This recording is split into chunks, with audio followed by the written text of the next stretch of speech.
अभी सबसे पहले हम लोग शुरू करते हैं परिचय से। राजपूत कौन थे, क्या थे, इसी से संबंधित महत्वपूर्ण बिंदु।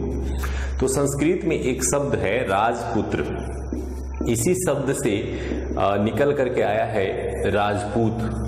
तो राजपूत वास्तव में कौन थे, इसको थोड़ा सा बैकग्राउंड में हम लोग समझ लें तो हम लोगों ने देखा था कि प्राचीन भारतीय इतिहास के क्रम में एक काल आता है जिसमें हर्षवर्धन शासन करता है और वर्धन वंश का एक महत्वपूर्ण शासक बनकर के उभरता है। 647 ईस्वी में इसकी मृत्यु हो जाती है।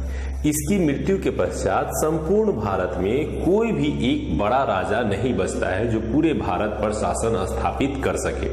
इसी क्रम में दक्षिण भारत में हम लोगों ने देखा कि कई छोटे छोटे नए राज्यों की उत्पत्ति होती है और वो दक्षिण भारत में शासन करते हैं। लेकिन इसी काल में 647 ईस्वी के बाद भारत के उत्तर पश्चिम भाग में खास करके गुजरात, मध्य प्रदेश, राजस्थान, उत्तर प्रदेश, दिल्ली आदि क्षेत्रों में कुछ नए शासक उभर करके आते हैं जो सत्ता को संभालते हैं। यही शासक राजपूत शासक के रूप में जाने जाते हैं। ये राजपूत शासकों का दौर जो है वह लगभग 7वीं से 12वीं शताब्दी तक रहा। कहीं कहीं किसी बुक में 8वीं से 12वीं शताब्दी भी लिखा गया है। इस पूरे काल को राजपूत काल के नाम से जाना जाता है।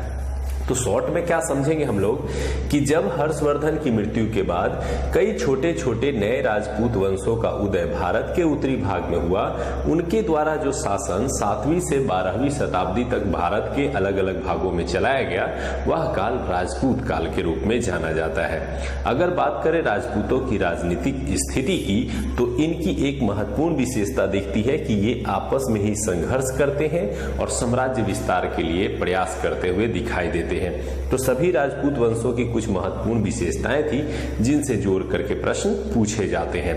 तो परिचय में आप इतना जरूर जान लें कि राजपूतों की स्थिति किस प्रकार से उभर करके सामने आई और किस दौर में उभर करके सामने आई। किसी एग्जाम में 7 से 12वीं शताब्दी तक दिया जा सकता है, किसी एग्जाम में 8वीं से 12वीं। तो आप प्रश्न के ऑप्शन के अनुसार इसके उत्तर का चयन कर सकते हैं। अब राजपूत आखिर थे कौन जो अचानक 700 ईस्वी के बाद भारत में आते हैं और विभिन्न क्षेत्रों में राजा बनकर के स्थापित हो जाते हैं। तो इसके उत्पत्ति के संबंध में अलग अलग इतिहासकारों ने अलग अलग राय व्यक्त किए हैं। इस संबंध में सभी इतिहासकारों के मत अलग अलग दिखाई देते हैं। 3-4 सिद्धांत है जिसको लेकर के कई बार प्रश्न पूछा जाता है कि यह सिद्धांत किसके द्वारा दिया गया है, यह सिद्धांत किसके द्वारा दिया गया है।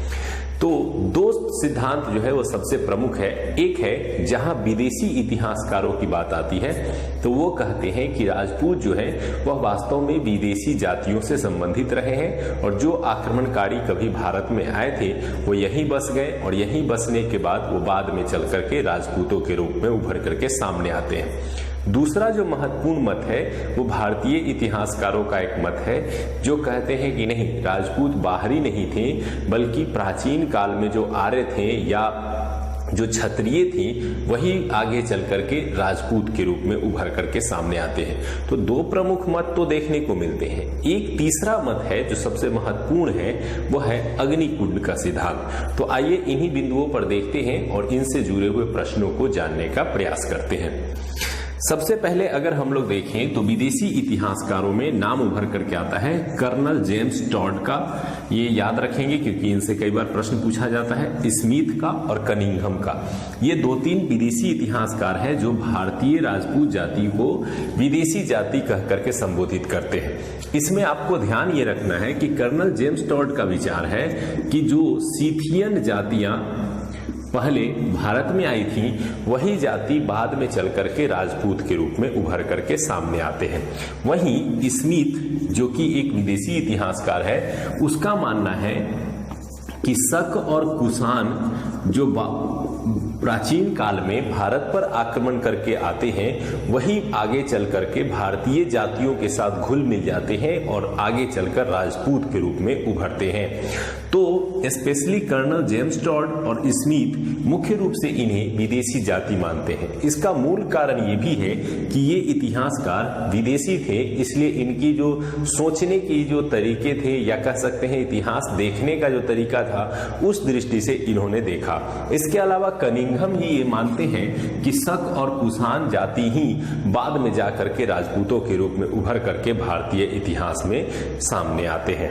लेकिन इससे अलग कुछ भारतीय इतिहासकार जैसे गौरीशंकर, हीराचंद ओझा जो कहते हैं कि नहीं, प्राचीन क्षत्रिय जो जातियां थी जो आर्य से संबंधित थे उन्हीं जातियों के वंशज बाद में चल करके राजपूतों के रूप में उभर करके सामने आते हैं। तो आपको यहाँ पर एक मत याद रखना है गौरीशंकर हीराचंद ओझा का, GH ओझा का, जिनका मत था कि प्राचीन क्षत्रिय जातियां ही बाद में चल करके राजपूतों के रूप में उभर करके सामने आते हैं। तीसरा जो एक महत्वपूर्ण मंत्र है वह है चंद्रबरदाई का। आप जानते होंगे कि चंद्रबरदाई पृथ्वीराज रासो की रचना उसने की थी, जो पृथ्वीराज तृतीय के दरबार में रहते थे। उसने अपनी पुस्तक में यह एक अलग सिद्धांत दिया है, वह है अग्निकुंड से उत्पत्ति का सिद्धांत। ये अग्निकुंड से उत्पत्ति का सिद्धांत क्या है? तो चंद्रबरदाई कहता है कि जब दुश्मनों का या अताताइयों का जब एक प्रकार से माहौल बहुत गंभीर हो गया तो ऋषि वशिष्ठ ने माउंट आबू पर्वत पर एक यज्ञ किया। यज्ञ के दौरान उन्होंने दुष्टों के नाश के लिए भगवान से प्रार्थना की और अग्निकुंड से 4 राजपूत जातियां निकल करके बाहर आई और उन्होंने ऋषि वशिष्ठ की मदद की उस दुष्टों के नष्ट में जो उन्हें परेशान करते थे, ऋषियों को परेशान करते थे। तो माउंट आबू पर्वत से अग्निकुंड से 4 राजपूत जातियों का जन्म हुआ। यह सिद्धांत जो है वो किससे संबंधित है? चंद्रबरदाई से। कई सारे एग्जाम में ये प्रश्न के रूप में पूछा गया है, तो इसे ध्यान रख सकते हैं। अब यहाँ पे जो आपको सबसे ज्यादा इंपॉर्टेंट है ध्यान रखने का कि कौन सी 4 जातियां थी जो अग्निकुंड से उत्पन्न होकर के आई थी। तो यहाँ पे प्रमुख जातियों का लिस्ट दिया गया है। इसमें पहला है गुर्जर प्रतिहार। यही प्रतिहार वंश जो है ये अग्निकुंड से संबंधित थे। चौहान जो थे ये भी अग्निकुंड से संबंधित थे। परमार जो थे ये भी अग्निकुंड से संबंधित थे। और चालुक्य जिन्हें सोलंकी भी कहा जाता है यह भी अग्निकुंड से संबंधित थे। इसको याद रखने के लिए बहुत आसानी से याद रख सकते हैं कि परमार और प्रतिहार दोनों PP और चौहान और चालुक्य ये दोनों CC। तो PP CC करके आप आसानी से याद रख सकते हैं कि परमार, प्रतिहार, चालुक्य और चौहान ये 4 ऐसी जातियां थी राजपूतों की जिसके संबंध में ये कहा जाता है चंद्रबरदाई द्वारा कि माउंट आबू पर्वत पर ऋषि वशिष्ठ द्वारा किए गए अग्निकुंड के यज्ञ से यह निकल करके बाहर आए थे। हालांकि कई अन्य इतिहासकार इसे एक काल्पनिक कथा के रूप में देखते हैं। अब बात करते हैं गोपीनाथ शर्मा की। गोपीनाथ शर्मा और भंडारकर ये दोनों कहते हैं ब्राह्मणों से उत्पत्ति का सिद्धांत। इनका मानना यह है, चूंकि ये ब्राह्मणों से संबंधित इतिहासकार रहे हैं, इसीलिए इनका मानना है कि आगे चल करके जो राजपूतों के रूप में उभर करके नई जातियां आती हैं ये कोई अन्य जातियां नहीं थी बल्कि ये ब्राह्मणों के ही वंशज थे। तो इस प्रकार से राजपूतों की उत्पत्ति को लेकर के कई प्रकार के अलग अलग सिद्धांत प्रचलित रहे। इन्हीं सिद्धांतों को फिर से एक से क्रम से देख लेते हैं। कुछ विदेशी इतिहासकार भारतीय राजपूत जाति को विदेशी जाति बताते हैं। गौरीशंकर, हीराचंद्र ओझा इसे प्राचीन क्षत्रियों या आर्यों की संतान के रूप में देखते हैं। चंद्रबरदाई अग्निकुंड सिद्धांत के रूप में जाने जाते हैं और गोपीनाथ शर्मा और भंडारकर जो हैं वो ब्राह्मणों से उत्पत्ति के सिद्धांत पर काम करते हैं। इसके अलावा कुछ इतिहासकारों ने भारतीय राजपूत जातियों को सूर्यवंशी और चंद्रवंशी के रूप में भी विभाजित किया है। अब यहाँ पर एक पॉइंट है कि चंद्रबरदाई की पुस्तक एवं कर्नल जेम्स टॉड द्वारा यह कहा गया है कि भारतीय राजपूतों की कुल 36 गोत्र या कुल थे। ये राजपूतों की संख्या कितनी बताई गई है? तो 36। ये कई प्रश्न भी पूछे गए हैं एग्जाम में कि राजपूतों की कितनी जातियां थी या कितने गोत्र या कितने कुल थे, तो 36। इन 36 राजपूतों को अगर विभाजित किया जाए तो उनके उत्पत्ति के आधार पर 4 भागों में विभाजित किया जाता है।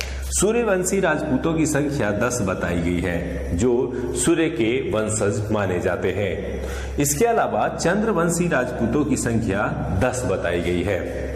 और अग्निकुंड से जन्म लेने वाले राजपूतों की संख्या 4 बताई गई है। जो मैंने अभी बताया कि चंद्रबरदाई ने जो बताया था, तो 4 कौन से राजपूत थे आप आसानी से याद रख सकते हैं। और ऋषि वंश से संबंधित 12 राजपूतों के संबंध में कहा गया है। तो 10, 10, 20, 4, 24 और 12 36 राजपूत वंशों के संबंध में जो है बताया गया है कि ये 36 राजपूतों की जातियां थी।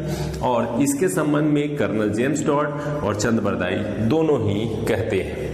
अब आते हैं, ये राजपूतों के उत्पत्ति को हमने समझा, तो उम्मीद करते हैं कि आप समझ रहे होंगे कि किस प्रकार से राजपूतों की श्रृंखला के शुरुआत को हम लोग राजपूत काल के रूप में जानते हैं, जो 7वीं शताब्दी ईस्वी से लेकर के 12वीं शताब्दी ईस्वी तक रहा। दूसरा पॉइंट था उत्पत्ति का सिद्धांत, जिसमें हम लोगों ने